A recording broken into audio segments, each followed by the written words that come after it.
Hi, friends. It's Randy, and Jess, and we're going to cut the... and let's get into women's mental health. Welcome to the Women's Mental Health Podcast with Randy and Jess. We're two licensed psychotherapists, and we talk about mental health, well-being, and strategies for coping, and how it's all normal. Today, we're delving into a subject that many of us can relate to: trauma bonding with our friends. As women, we often find deep connections with friends who've shared similar traumas. These bonds can both be supportive and complex. We'll explore how to navigate them while prioritizing our mental health and self-care so that we can heal through our shared pain. Find us and more resources on womensmentalhealthpodcast.com. Also, we want to note that the true meaning of trauma bonding, we talked about it in our last episode, really is with the abuser. But because of social media and TikTok, we're saying, oh, we're friends because of a trauma bond. So this is not a technical term, but this is more of like a social media term that we have trauma bonded with our friends or our coworkers or our classmates over shared experiences. Grad school. Oh my God, yes. Right. Grad school. Have you ever had these thoughts? What is trauma bonding when it comes to my friends? How can I recognize trauma bonding within my friendships? Are trauma bonds healthy for me and my friends? Can trauma bonding affect my mental health? How can I break the cycle of trauma bonding with friends? Can trauma bonding friendships prevent me from healing?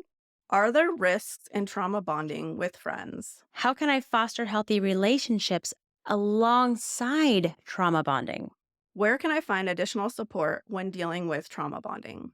So let's first unpack what trauma bonding is when we're talking about it with our friends. It is about forming strong connections through shared pain, often resulting from similar traumatic experiences like we were talking about a few seconds ago. And it creates an intense bond due to the mutual understanding of the things that you've gone through and the empathy that we share with our friends who have been through similar struggles. Like, I was just joking with one of my friends because she just finished nursing school and she developed these really close friendships. And I said, "You trauma bonded with them?" And she said, "Yeah, because it was proximity. They're in the same place, same time, and they're going through a really heavy load that other people aren't experiencing right now." And I see it a lot with new moms who are in support groups with Mhm. other new moms who are suffering with postpartum. Yeah. And so they're all trauma bonding because they all have postpartum. They're all new moms. They're Yeah, struggling. you have a shared experience. A shared experience. But it's important to understand that there's positive aspects to this, but also there can be pitfalls to it.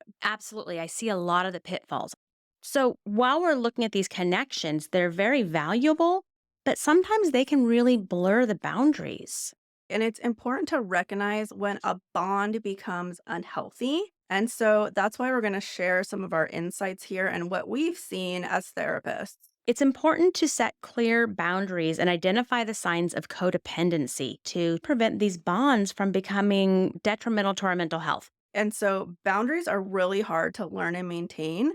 And so listen to our episode on boundaries in season 1. It's episode 6. And you can delve into that. And that will really help you outline how to set healthy boundaries. I don't do couples therapy. And the reason I don't do couples therapy was because I would be in these situations where I would listen to this husband and this wife, and she'd be mad because he didn't take out the trash and they'd be fighting over it. I'd get in the car and I'd come home to my husband and I'd be mad about the trash. Right. And that wasn't mine to own. So I recognized that wasn't healthy for me or my relationship. And so that is something I changed. I see the same thing happening in some of these support groups. Right. Because you're talking about negative things or Mhm. maybe something that it's upsetting you that you're going through. And then you project that on to the person or your situation in life. So if it's like negative, negative, negative, and you're hearing this all the time, a lot of times that can leak into your other relationships and other aspects of your life if you don't have boundaries or a clear understanding of where you stand in your other relationships. The other thing I see too, Randy, is that people will minimize their feelings because we're comparing it to somebody else. They're much worse, so I should be okay. You are exactly where you are. You can't compare yourself to somebody else, good or bad. Mhm. It's that whole comparison is a thief of joy. Well, it also takes away from what you're currently going through. Right.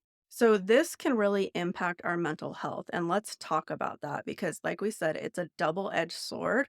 While it can offer support, it is so important to ensure that this connection doesn't hinder our individual healing or our other relationships. Yeah, exactly, right? We need to be self aware and work with a professional to help you through this. So if you're in a support group, also have a therapist because your therapist can help go, I think you're either minimizing or you're owning their stuff. And that's important to be validated as well as understand that just because they have it bad or worse or better, you're all in different places.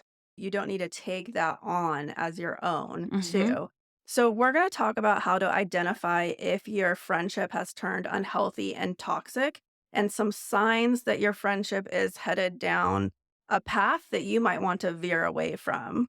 So if your friends are guilt tripping you into doing what they want to do versus what you want to do, would be an example. They ignore any real problems in your friendship. If you try to talk to them about things, they like dismiss it. If they're rarely owning up to feelings of where they've hurt you or dismissed you, and they're not acknowledging that when you bring it up, And they don't take accountability for their actions. So they're, in essence, almost gaslighting you for these things, or they're manipulating you into doing things they want or getting things for them. Like some friendships can turn toxic financially and things like that too. They can use you and manipulate you. well, and if it makes you feel uncomfortable, if you're like, my Yeah. needs aren't being met in this friendship is no longer meeting the needs. Or they always expect you to do more for them and be there for them, and they make you feel bad if you're not, but then they're never there for you when you need them. If they're always all about them, yes, you may have a bonded experience to begin with. Would you be friends with this person if you didn't have this trauma bond with Right. them? If you hadn't gone to school with them, or you hadn't worked with them, or you hadn't been in grad school with them, or you hadn't been in this situation where you were both experiencing this, would you really be friends with them? Ask yourself that question. Yeah. Are they showing up for you? And that's the truth. Are your friends showing up for you? I tell my kiddo all the time, are they showing up for you? So let's discuss some of the self care practices that are really important for our listeners to navigate these bonds.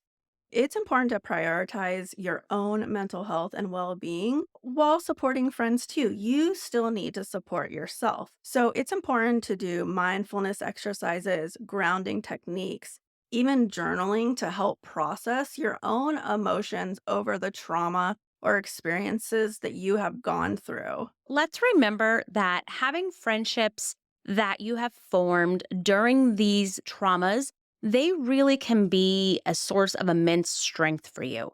They can. As Randy has said in previous episodes, they may not be lifelong friends. They may be friends for that moment that you're there because they understand your pain. Right? You can see it as just a support for that time. Mhm. And it's okay to let that go once you've healed from that and Mhm. move on. And you don't need to feel guilty about that either. Because, like we said, there's sometimes a time and a place for friendships. And if you have noticed that this friendship is no longer bringing value or it's bringing toxicity because maybe that person hasn't moved on from that, They may not be healing like you are. and they might not have moved on from that trauma or that experience that you both had bonded over. And it might be time to step away from that, or maybe you have both healed at the same time and you can continue on this path together. But regardless, always just look inward to where you're at with this, where you're at with your growth and your therapy and your self healing, and always do what's best for you in that moment. We want you to prioritize your mental health and we want you to encourage growth within yourself. And again, if your friendship that formed through trauma bonding, if it doesn't fit you anymore, you don't have to wear it. You can let it go until they have decided to move on or until they have grown as well.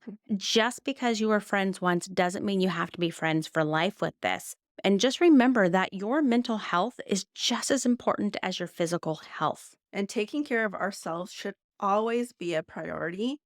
So now that we're wrapping up our episode, we're going to go back through and answer our have you ever thoughts. All right, Randy. So, what is trauma bonding with friends?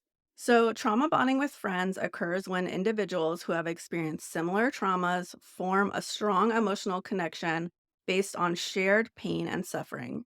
This bond can be intense, but it can also sometimes have negative effects on mental health and relationships.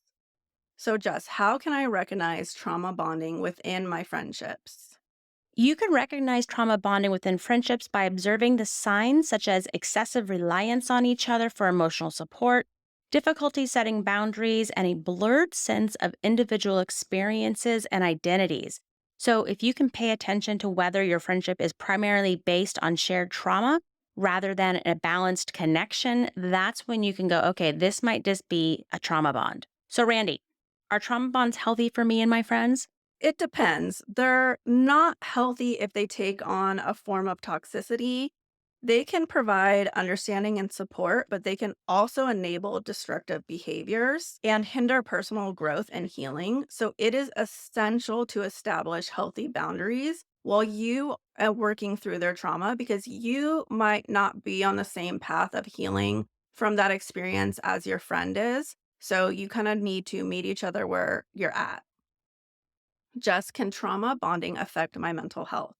Yeah, totally. Trauma bonding can have such an impact on our mental health. It can lead to codependency, unhealthy coping mechanisms. It can hinder personal healing, and it can make us feel worse mental health wise. Randy, how can I break the cycle of trauma bonding with my friends?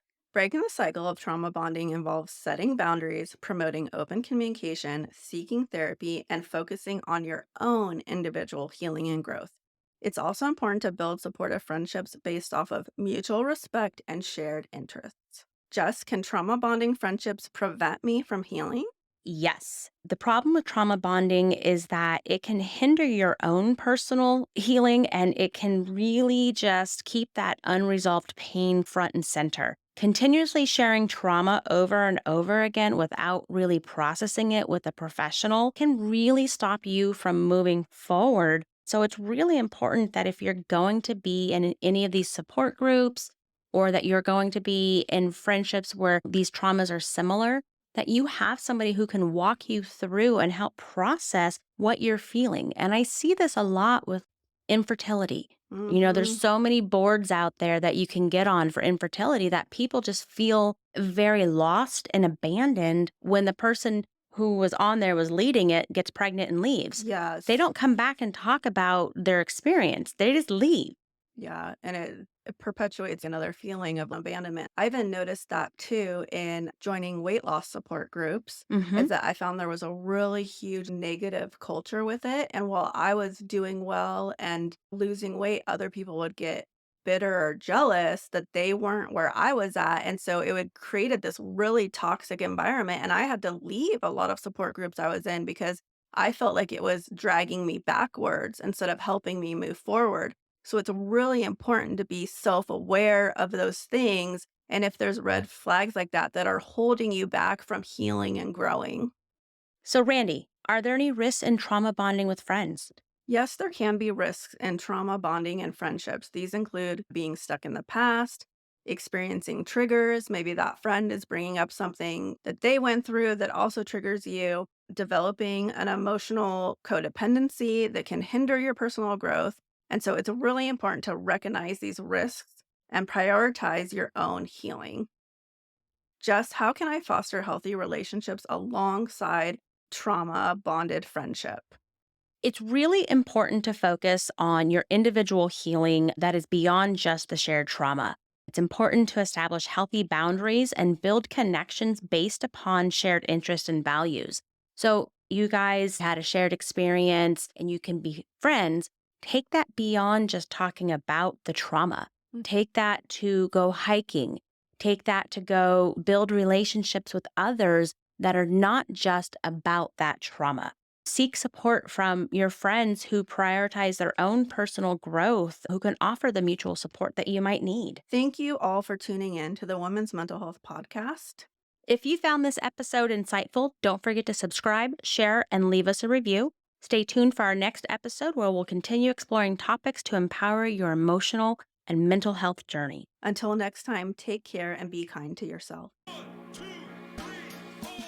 Thanks for listening and normalizing mental health with us. Don't forget to check out our free resources and favorites on our website, unapologeticallyrandyandjess.com. Like and share this episode and tune in next week.